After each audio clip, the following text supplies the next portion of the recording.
नमस्कार. शब्द फुले या आपल्या पॉडकास्टवर मी सुजाता आपलं मनापासून स्वागत करते.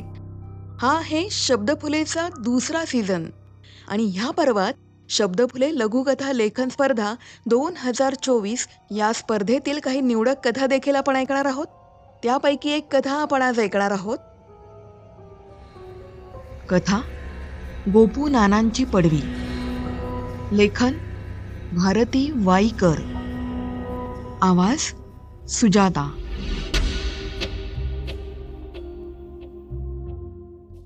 संध्याकाळच्या सावल्या उतरल्या की गोपूनानांच्या पडवीत फार सुंदर असा केशरी उजेड पडायचा. नानीला त्या उजेडाकडे बघत वाती वळत बसायला फार आवडायचं. पण नेमकी तीच वेळ गोपूनानांच्या घरी येण्याची असल्याने त्यांना आधी वेळेत चुलीवर चहाचं आधण चढवणं हे महत्वाचं काम असायचं. आत शिरता शिरता जर गोपू नानांना चहाचा वास आला नाही तर त्यांचा पारा चढायचा आणि मग उपाशी राहण्यापासून ते रात्री गोठ्यात झोपण्यापर्यंत कोणतीही शिक्षा नानींना मिळायची. गोपू नाना आणि नानी यांचा संसार असाच सुरू होता गेली कित्येक वर्ष. गरीब घरची नानी अण्णांनी सून म्हणून घरात आणली आणि ते गेले. एकट्या बाईवर घर कसं सोडून जाणार या समस्येमुळे गोपू उर्फ गोपाळ जोशी मुंबईला नोकरीसाठी न जाता गावातल्या गावात दुकान मांडून राहिला आणि त्याची पुढची सगळी स्वप्न कोसळली. याचाच राग म्हणून गोपू नानांनी नानींना कधीही संसार सुख मिळू दिलं नाही आणि गरीब नानी धक्के खात अपमान पचवत तिथेच गोपूनानांच्या पडवीत अधुरा संसार करत राहिली. वर्षामागून वर्ष उलटली. नानी आता खचत चालल्या होत्या. तरुणपणी चमकणारी ती नजर, एकेकाळचं खळाळतं हास्य सगळं काही लोप पावलं होतं. डोळ्यात आता निराशा सुद्धा नव्हती. आयुष्य आता असंच गोपूनानांच्याकडून येणारे अपमान झेलत जाणार ही खात्री होती. यातून आपली सुटका नाही हे नानी पक्क जाणून होत्या. गावातल्या सगळ्यांना गोपूनानांवर रोष होताच. मागून मागून सगळेच कुजबूज करायचे. नानी देवळात आल्या की सगळे अगदी सहानुभूतीने पाहायचे. पण आपण काही पुढाकार घेऊन बोललो तर नानींचं आयुष्य अजून ढवळून निघेल याची सर्वांना चांगलीच कल्पना होती. गोपू नानांचं घराणं प्रतिष्ठित सावकाराचं होतं. त्यांनी जर नानींना घराबाहेर काढलं तर त्या कुठे जातील या भीतीने आणि त्यासोबत आपलीही पंचायत होईल या तर्काने गावकरी केव्हाच पुढे आले नाहीत. आणि अचानक एक रात्र उजाडली ज्याने नानींची नशीबगाथा पालटून गेली. गोपू नानांना हृदयविकाराच्या झटक्याने अचानक देवाज्ञा झाली आणि नानींना वैधव्य प्राप्त झालं. गाव हळहळला पण नानींच्या डोळ्यात एक थेंब आला नाही. याउलट एक सुटकेची जाणीव त्यांना छेडून गेली. त्यांच्या खांद्यावरून जणू एक ओझच उतरून गेलं होतं. पुढच्या काही महिन्यात नानी स्वतःला शोधण्यात गुंतून गेल्या. घरातली कामं, शेतीभाती, सावकारी सगळे कारभार आता नानी आत्मविश्वासाने सांभाळू लागल्या. पडवीत बसून नानांच्या कामातलं कानावर ऐकू आलेलं ज्ञान आता प्रत्यक्षात येत होतं.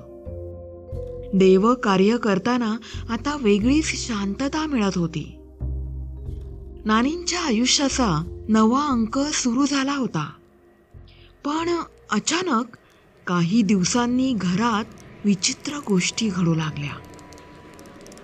कधी सावल्या दिसायच्या, कधी वस्तू अचानक इकडे तिकडे सरकायच्या आणि कुणीतरी फिरत असल्याची जाणीव व्हायची.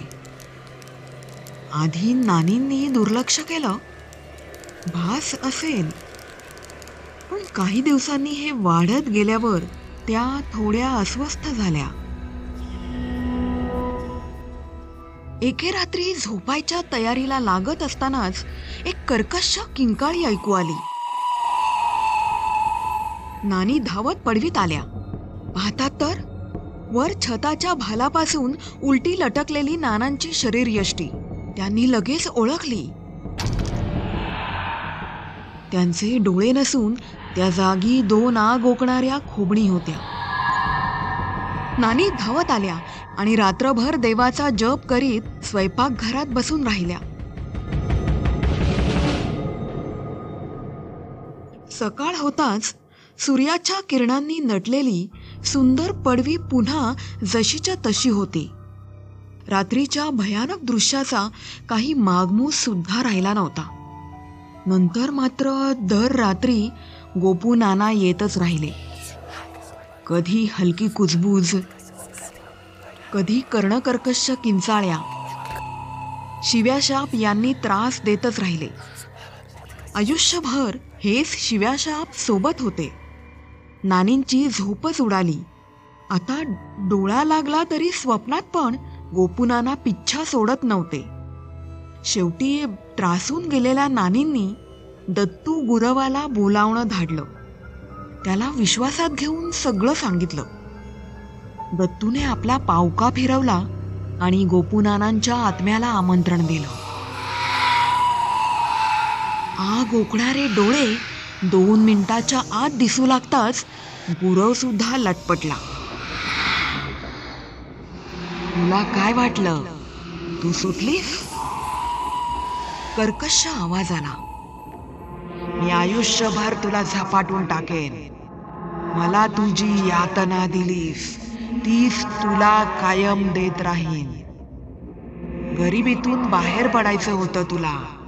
तू अण्णांना फितवलास. सगळी गावाची सावकारी आपल्या हातात मिळवण्यासाठी काय वाटेल ते करायची तुझी तयारी होती.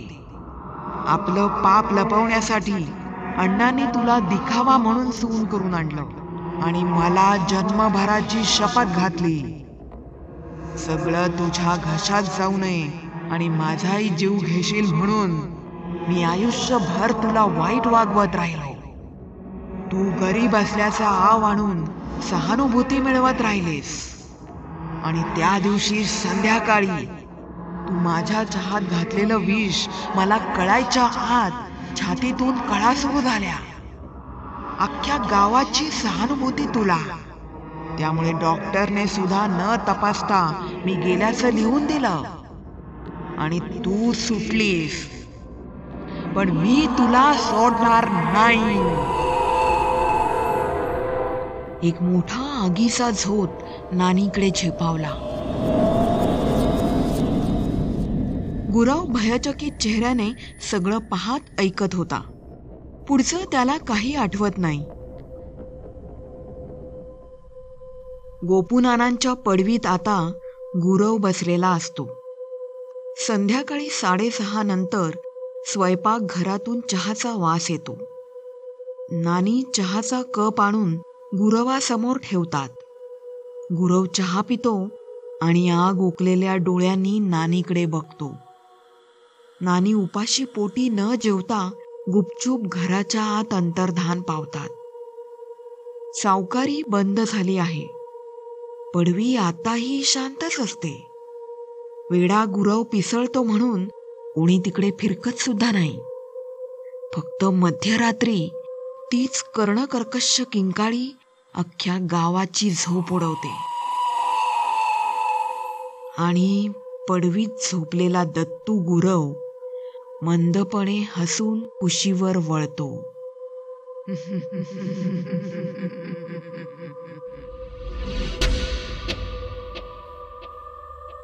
गोपू नानांची पडवी. लेखन भारती वाईकर. आवाज सुजाता. मनापासून आभार मित्रांनो ही कथा ऐकल्याबद्दल. तुम्ही जर हे चॅनल सबस्क्राईब केलं नसेल किंवा शब्दफुले प्रथमच ऐकत असाल तर लगेच हे चॅनल सबस्क्राईब करा. शेजारी असलेलं बेल आयकॉन क्लिक करा. तर अपलोड झालेल्या नवीन कथेचं नोटिफिकेशन तुम्हाला लगेच मिळेल तुमच्या मोबाईलमध्ये. कथा आवडली तर लाईक करा, कमेंट करा आणि तुमच्या मित्रमैत्रिणींना शेअर करा.